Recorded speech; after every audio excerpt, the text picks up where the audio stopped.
Dear book lovers, welcome back to Audiobook Nest.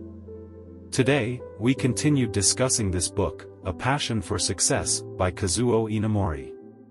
Yesterday, we talked about the method of setting goals, using the present tense to express them, and breaking down big goals into monthly action plans. There's another crucial point here, which is to always set targets that exceed your current capabilities. In other words, your task plans must be challenging. If there's no challenge, it's just repeating the same old routine, and there won't be any progress. Humans actually have unlimited potential. You can look back 10 years and see things you didn't dare to dream of then, but have now effortlessly achieved, right? The author gave an example from Kyocera's experience. When they first started their business, they only had one product, which was ceramic components for televisions. They had only one customer, Matsushita, Panasonic, and they felt their business was unstable. If this product faced competition, they could go bankrupt instantly.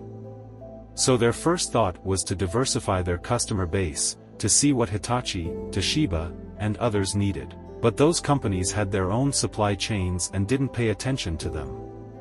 Occasionally, an engineer might bring out a few samples of products made by Western manufacturers, products that Japanese companies couldn't produce, and ask if Kyocera could do it. If he said they couldn't, they would immediately be shown the door. But usually, he would grit his teeth and say, "We can do it." He said this was an inevitable approach. If you didn't agree, you'd lose the opportunity to communicate with the customer altogether.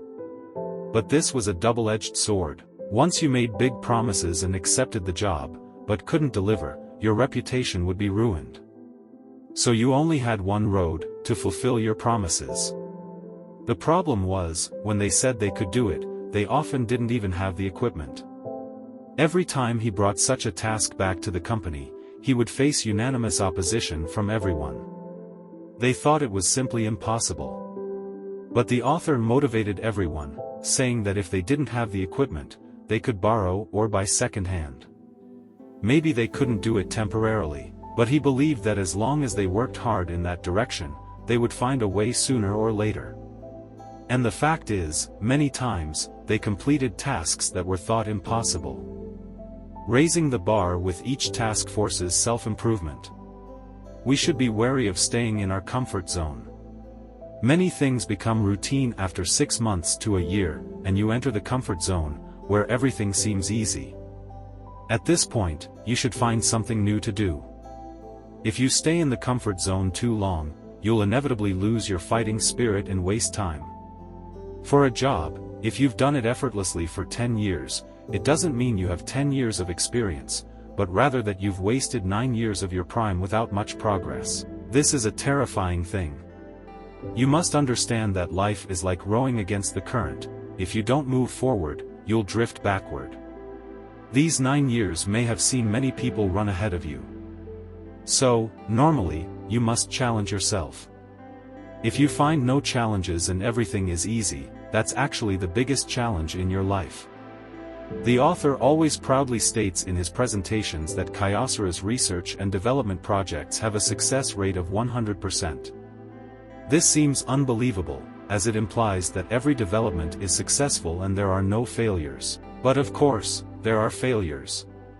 When everyone thinks it's impossible, that's just the starting point for starting over. In other words, failure cannot be the end but only the starting point for a new beginning. If you think failure is normal in research and development, then you'll get a lot of those results. Kyocera doesn't allow failure. Every project must be persisted to the end.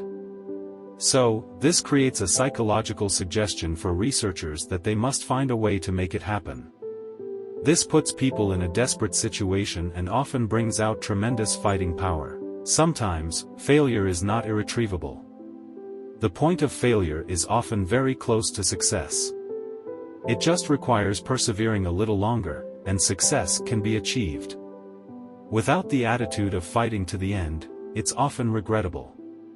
The author mentioned that when they first started doing business with Kyocera, they only had one client, Matsushita, who wasn't friendly and imposed strict requirements and pressures on them, especially regarding prices. Matsushita demanded they continuously lower prices. It wasn't that Matsushita was deliberately making things difficult for them, but they treated all suppliers this way. Although some suppliers collectively demanded changes, it was futile. Matsushita was just too big to contend with. So, you could only accept it. At this point, the author interpreted this problem positively, seeing it as an excellent opportunity for training. If they weren't oppressed, their products would only stay at a mediocre level.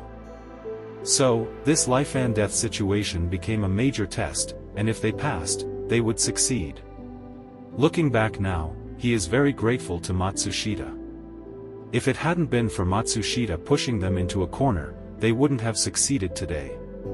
Their products now not only have superior quality compared to their American counterparts but also competitive prices. So, the author admits that Matsushita cultivated them. In life, it's like this: those who have endured hardships and suffering in their youth, when they succeed, they are the first to thank those who pushed them. However, this isn't necessarily the case. It depends on who you are.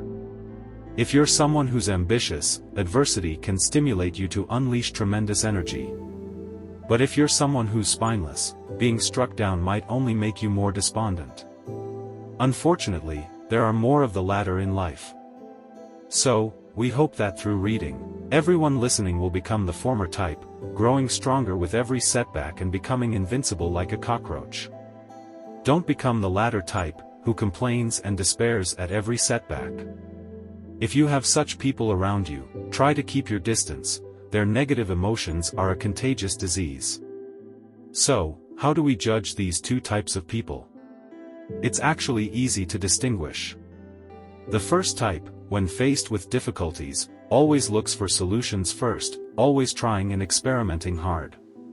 The second type, when faced with difficulties, first thinks of cursing and complaining. So, in the company, if someone is always talking bad about their boss or colleagues, you should try to avoid them as much as possible. If you get too close to them, you'll end up being like them. When I first started working, his first boss often said, "There are always more solutions than difficulties. What's the big deal?" Although this sentence sounds vague, it's a positive attitude. I hope that those who have heard this book can take this sentence as their motto.